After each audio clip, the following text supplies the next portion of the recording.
We want you all to hear that sometimes what you're asking for in the moment, you're not ready to let in.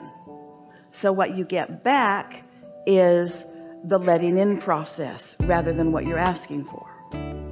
So we're going to start in even a deeper place than what you've asked for, and then we'll get there, and maybe you'll meet us there, and maybe you won't. Maybe you'll meet us there, and maybe you won't. You could meet us there, but maybe you won't. You might meet us there, but maybe you won't. You could, but maybe you won't. It doesn't matter if you do or you don't, because you can get there eventually. So this could be a good time, or maybe not, but it's probably a good time. It probably is. Feels like a good time, so you'll probably get there. You'll probably hear. Now you see what we're doing? We're just giving you the license to get there or not, to acknowledge that you have a desire that you might be ready for or not, because words are really cheap.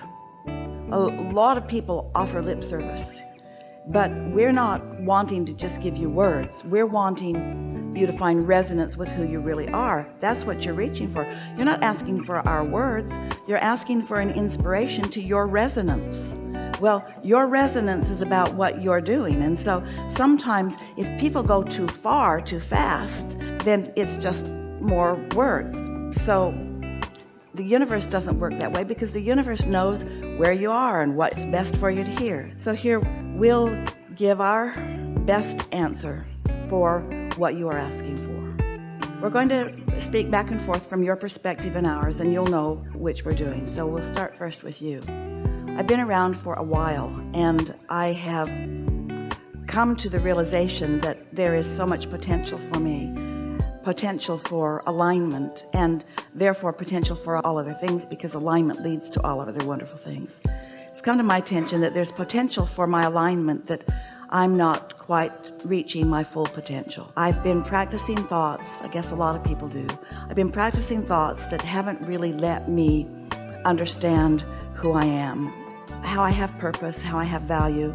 I can often love others. In fact, it's what my default setting is. I turn my attention to others often, and that gets me going, and that always feels good. But it's hard for me to let love into me. I don't know why. I've been blocking it for a long time. I don't really even understand why. Just a habit that got started. I didn't understand it. I developed patterns. Other people responded to those patterns. So I suspect that from very early age, people wanted to love me, and I just wouldn't let it in because I felt unloved. Now, isn't that just a ridiculous, vicious circle that I got going for myself? I felt unloved, so I didn't let love in, and because I didn't let love in, I felt unloved. And then I didn't feel loved, so I didn't let love in, and then because I didn't let love in, then I didn't feel loved, and then people couldn't love me because I wasn't letting love in. And I just developed a sort of pattern that nobody could really see, because on the surface I looked sort of normal and behaved sort of the way that I'd learned to behave, but I don't really understand why I wasn't really letting love in. But the one thing that has come from all of that is I've come to a keen awareness that I want to let myself be loved. I thought I wanted to be understood. And as I've been listening to Abraham for a while, I realized that that's not really the quest, because being understood is really an impossible thing, because when you ask somebody to understand you, you need to immediately snap them into your same vibration. And that's an impossible thing. Everybody's got their own vibration going. So I think somewhere I got confused.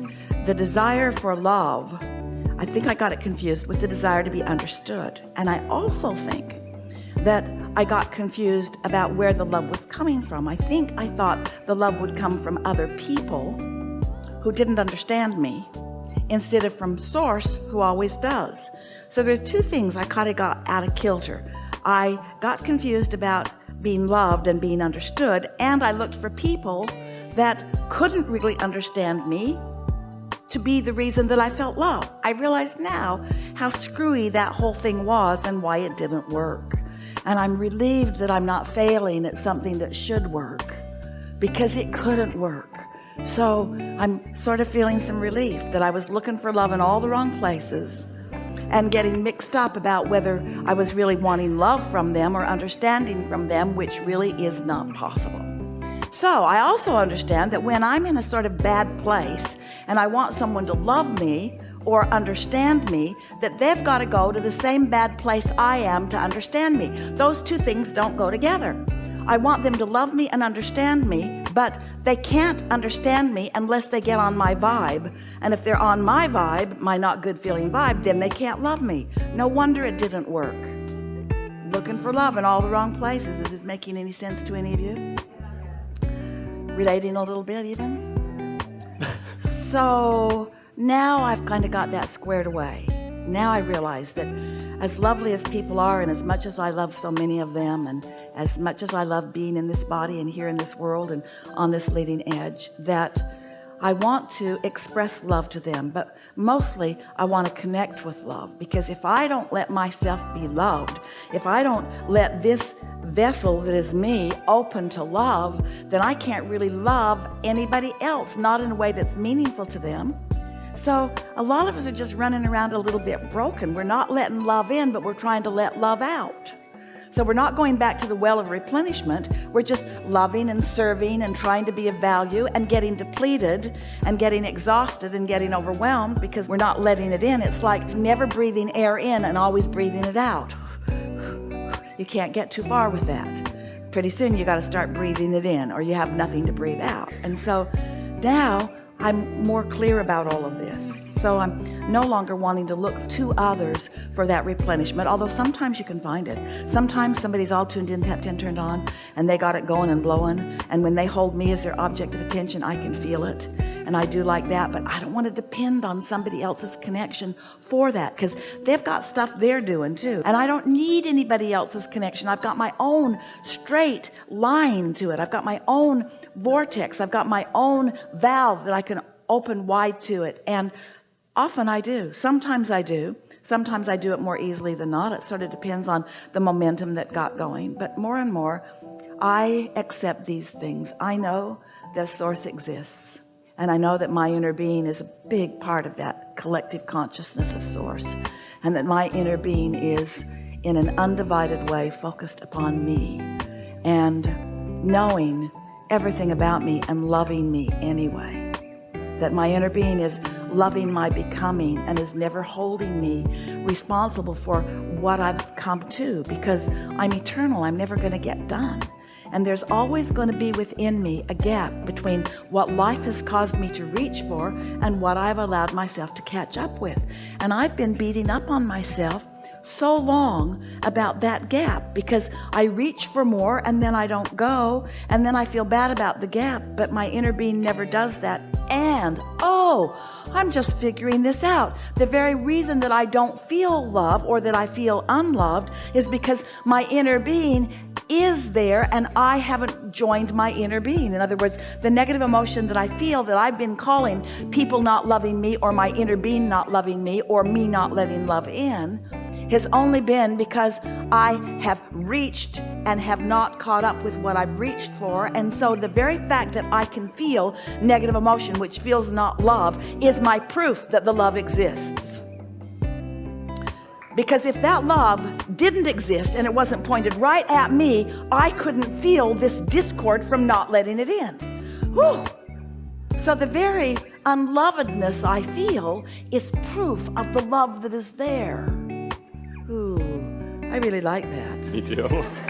I sensed that it was there.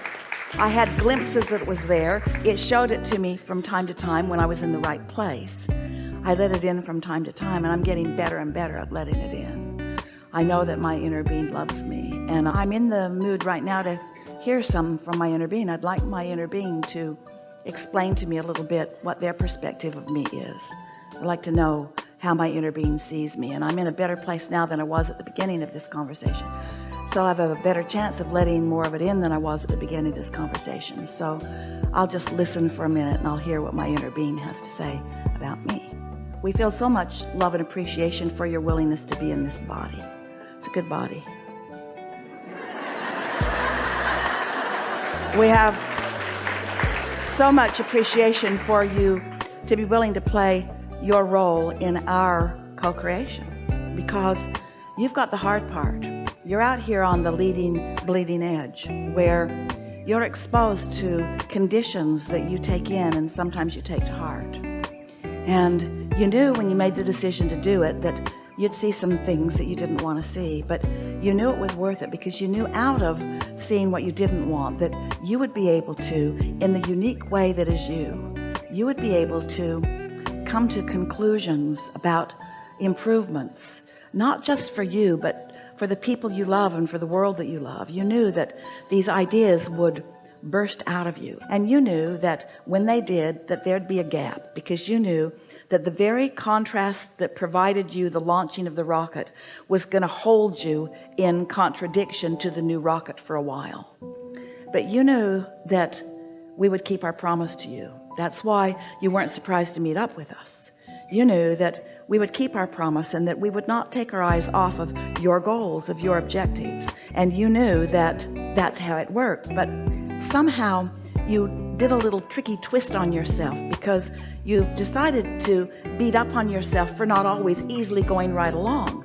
You say to yourself, I know this stuff, why don't I just go with that flow? And the answer to that is because law of attraction won't let you, and that's a normal thing. And sometimes it has to get worse and worse and worse before you ask for more and more and more. But it gets easier and easier for you all the time. Have you noticed that? We are taking so much delight in how much you do catch on to right away, and how much resistance you're leaving aside, and how much resistance that was one time active in you a lot that is no longer active or rarely active within you. And so our wish for you is that you feel about you as we do. And of course that's not a possible thing really, because you are your perspective and we are our perspective, but we are dominant and we do have you outnumbered.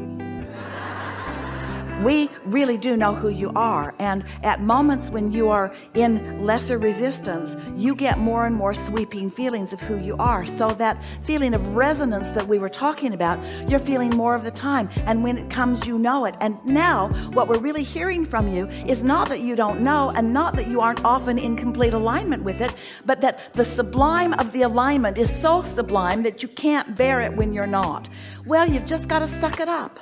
You've just got to accept that that's going to be that way, that it can't feel good when you're not in alignment, and it always feels good when you do, and both are part of the bargain that you struck when you decided to come. So it's time for you to stop beating up on yourself for every little bit of negative emotion. Esther saw coffee spilled all over all of them, and she said, I did that. And there was something about the universe humorously delivering to her something that was a vibrational match to how she was feeling, that made her feel extra, extra loved. Isn't it nice that law of attraction responds to you truly, honestly? That law of attraction doesn't play games with you, that it's always consistent? And isn't it a wonderful thing that we, your inner beings, stand in full appreciation of you no matter what you're doing? And isn't it nice to know that the way you feel can't be separated from the way we feel? Aren't you glad to know that you have all of these options? And aren't you glad to be in an environment of such freedom, where you're free to think whatever thoughts you choose to think, and that the thoughts that you think are always in relationship to the thoughts that your inner being is thinking? Can you imagine a more perfect guidance system than that? Don't you feel blessed that every step that you take, you have someone else walking with you and loving you and knowing you and not doing it for you? Would you want us to do it for you? You would not allow us to do it for you. Even if we could do it for you, you would not want us to do it for you, because you are the creator of your reality. You are a leading edge being out here on this leading edge, and we are your support system, and what you accomplish we all benefit from. But this is your game that we are all involved in, and it's a big game, and it matters immensely to all of us, and there is great love here for you.